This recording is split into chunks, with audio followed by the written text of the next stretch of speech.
Continuing with our analysis of the State of the Nation address, particularly in terms of youth issues, a focus now on youth unemployment, which is a long-standing reality in South Africa. You hear how study issues might be feeding into that.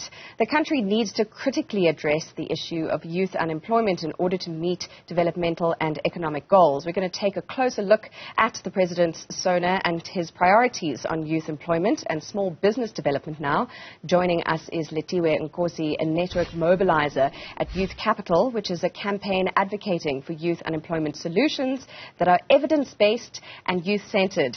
Thanks so much for your time this afternoon. I love the mention of evidence-based. Tell us, what is the data and what can we learn from it when it comes to truly ensuring an improvement in youth employment?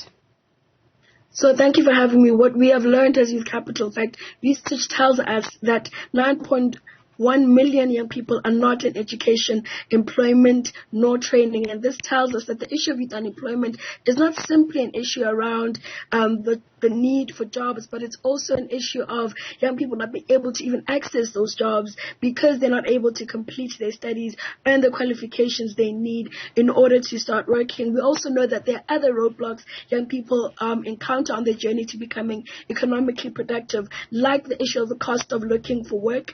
So a young person who graduated last year is confronted with, for example, the cost of transport to travel to look for work. So there are various challenges that young people encounter, and they have been exacerbated by the couple of years that we've experienced of COVID-19. Lethiwe Nkosi, thanks for your time. I think interesting to have this conversation just hot on the heels of having spoken about some of the issues with NSFAS and monies for registrations this year. I suppose businesses are one way to remedy where young people aren't able to go through training, whether it's at a university or a TVET college or other kinds of institutions. The President saying, for example, that the employment tax incentive was being expanded to try and coax businesses into bringing in young people. In your experience, in your work, when does and doesn't businesses bringing in young people actually lead to proper employment improvements and skills development? In our conversations with small and medium size business owners, we spoke to them last year. In fact, we published a publication from the research that we did and the conversations we had, and we learned that businesses, small and medium enterprise owners, are keen on hiring young people, but there are challenges that go over and above, the challenge of funding. Yes, the expanded, the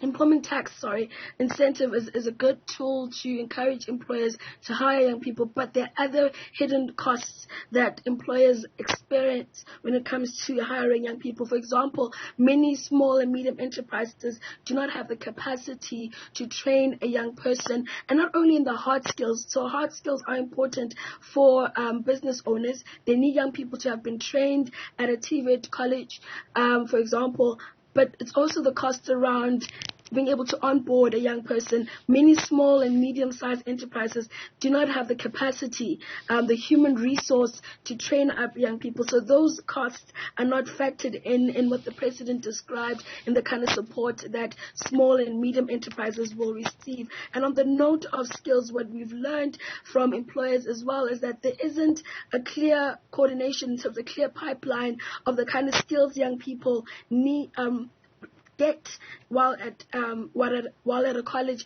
the skills required in the market. So there's a disconnect between the skills that a young person acquires while at a TVET college and actually what is required in the market. And that disconnect needs to be looked at. We need to ensure that young people are adequately equipped with the skills that are needed in the market, and so that there's a clear pipeline from when a young person completes their studies at a TVET college and when they are employed by a small and medium enterprise. One last thing to say on the note of skills, we cannot turn a blind eye on the fact that there was a decrease in the number of young people who wrote their final year exam at TVET colleges last year. So yes, it may be a good target to have 30,000 young people enrolled at TVET colleges. However, they need to complete their studies. They need to be able to write the exam and get their qualification. So a lot of work needs to be done in terms of what happens at a TVET college in equipping young people, as well as there needs to be a connection